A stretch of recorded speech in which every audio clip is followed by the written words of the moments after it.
what's life all about? I mean, you're born, and then you grow, you go to school, then you go to college and they teach things and stuff, and then you get a job. Most of the time it's a job you don't like. Gives you no satisfaction, but you do it because you have to do it because you have to earn money to live and survive. And then you get older and you kind of have children and they go the same thing. And then you get even older and then your body starts to go and you start getting pains and it's more difficult and then you've got lots of health problems and stuff like that. And then you die. You know. And if you've pleased some guy with a beard or whatever, then you go to a nice place when you die, and if you haven't,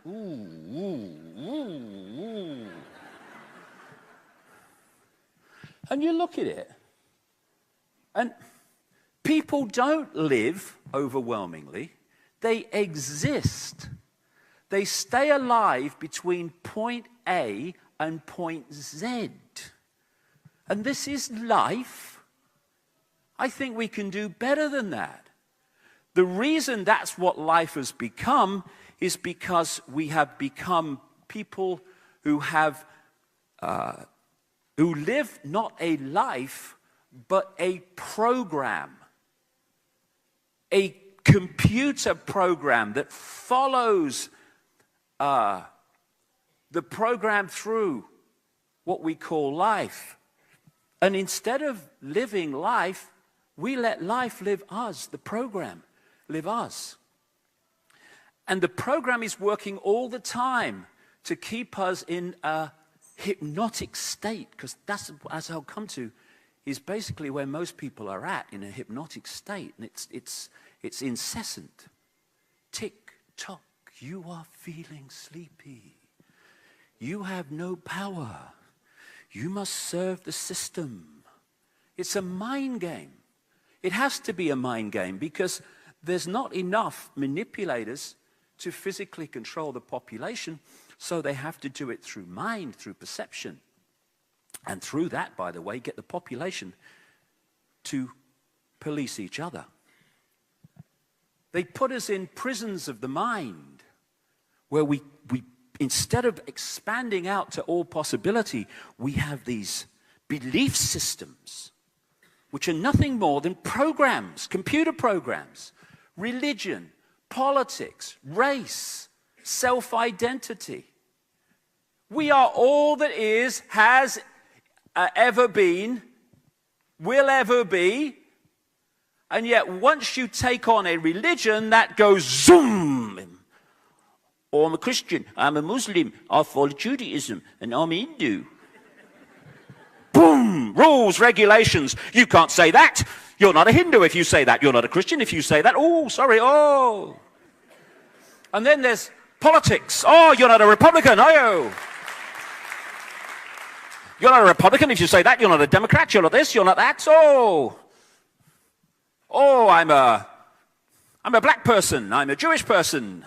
I'm an Arab person. I'm a middle-class Englishman. That's who I am. It's my race. Boom. What is identifying? Not, experiencing being in a race and enjoying it and all that stuff. I like being an Australian and all that stuff. No problem with that. As long as you realize it's an experience. Once you identify with being the race, you are identifying with being the body, which means you're identifying with being Charlie Smith and Ethel Jones. Gotcha!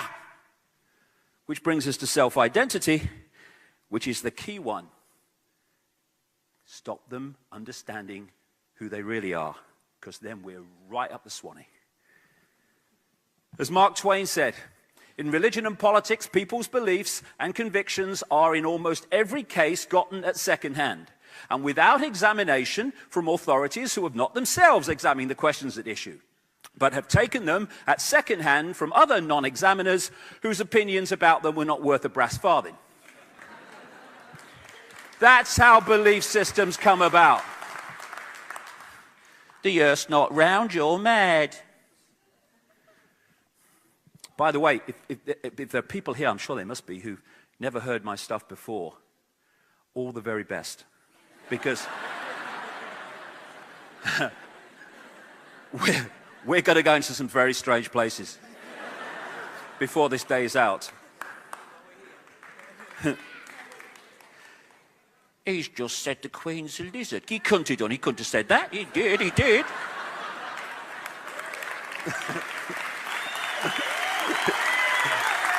Anyway, this is a great way that we're held in belief systems. Cognitive dissonance. I love this one. It's really, really important. Lying to yourself. Cognitive dissonance, for people who haven't come across it, is a state of anxiety. I've seen people in it. State of anxiety when their belief system and their experience, or what they're hearing in terms of information, are at odds. Now, cognitive dissonance is a very good thing, because when you go into this anxiety state, you can look at the information and look at the experience, realize there's more to know about your belief system, and you move on. But what most people do is the belief system's immovable, not to be touched. So what they then do is try to find ways to explain away the experience or the new information, so the belief system remains intact. And it's from cognitive dissonance that we get these incredible mind contradictions. For instance, we're going to war to fight for peace. Cognitive dissonance, classic. And George Orwell talked in his book 1984 about doublethink, which again is a form of cognitive dissonance to square the circle. Doublethink means the power of holding two contradictory beliefs in one's mind simultaneously and accepting both of them. Fighting for peace. And that's where this comes from. War is peace, freedom is slavery, ignorance is strength. And only by persuading us to take on these contradictions and accept them as real can the few control the many. And the idea, and my goodness me, they've got so many people in this world, in this state, the idea is to keep us in a total and constant state of confusion. Thinking the world is sane when it's utterly crazy. Like doctors destroying health. When you realize what the game is, when you've connected enough dots, that is not a contradiction at all anymore. It's only a contradiction when you don't know what the game is. Doctors destroy health because it's about wealth, not health. Pharmaceutical companies are not there to bring health to the population. They're there to scam them on one level for vast amounts of money. They're not interested in curing people of cancer. They're making too much money treating the symptoms in this assisted suicide we call chemotherapy. And also to so drug the population in various and many ways that, again, our ability to think straight and sharply is destroyed. This guy, William Osler, Canadian physician, he said one of the first duties of the physician is to educate the masses not to take medicine. I like him. I don't know why he said it, but it's true. Lawyers destroy justice. Of course they do. Because if we live in a just and fair society in which everyone is treated the same, the few do not have the privileges through law to stitch up the population and the system in general. So, of course, lawyers are there to destroy justice. Universities destroy knowledge. Again, of course. The last thing you want, if you're the few and you want to control the many, is a sharp-thinking, intelligent, aware population. Worst bloody nightmare. So right the way through, from what we call the education system, people are not educated, they are indoctrinated with a version of life and reality and the world that suits the system to keep the few in servitude. And I feel for young people today because they are being bombarded, especially at this time of awakening, and that's no coincidence either.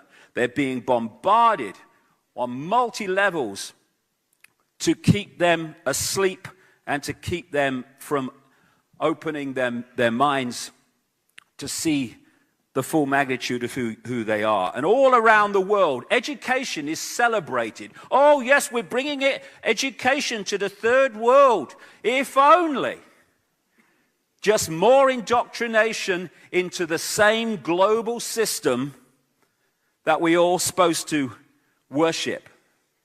Governments destroy freedom. This is the great one. If people are new to this, this is the first big step. Governments are not there to serve the people. Governments are there to serve those that control the governments and enslave the people. That's what they're there for. Once we realize that, then a lot of dots start to connect.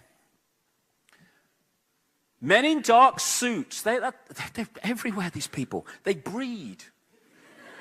It's like luminous jackets. They're everywhere. Men in dark suits. Front men for a force that I'll get into who are running the system on behalf of those that control the system and not for the people, which is why the decisions are against the interests of the people. It's real simple once you know what's going on. And they come from certain interbreeding bloodlines. You know, this guy is one of them. Shows what interbreeding too closely can do for you, really. Oh, Georgie. Boy, Georgie. And it just really is a confirmation of just how ludicrous this system's become and just how much control the people do not have lost. That a complete idiot can become president of the United States in the way that this man did. It says so much. You can see it down the back here at a news conference. He's got the wire, you know.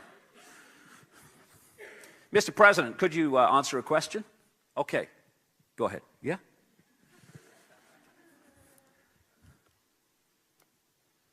Our enemies are innovative and resourceful, and so are we.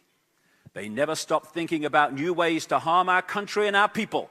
And neither do we.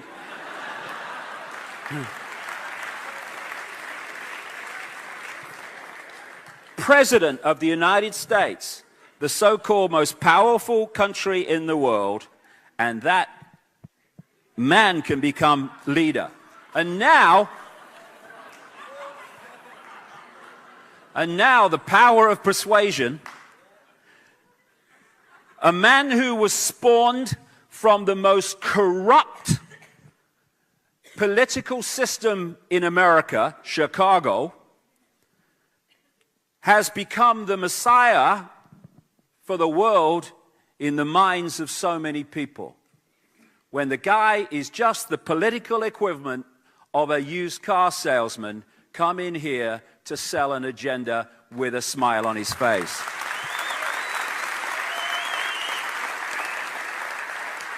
And while we stand by and allow this to happen, our freedoms and freedom of speech is being taken away.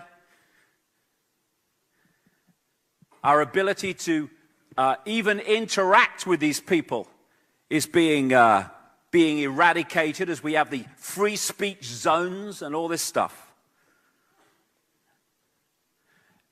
And an agenda to enslave humanity. In the next few years, in terms of its the direction it wants to go in terms of its full-scale control, unfolds all the time. And these people are fundamentally responsible. Major media destroy information. If we had a mainstream media that even vaguely associated itself with the true meaning of the word journalism, none of this would be possible. But the same people that control the politicians own the media. And so the media is not there, just like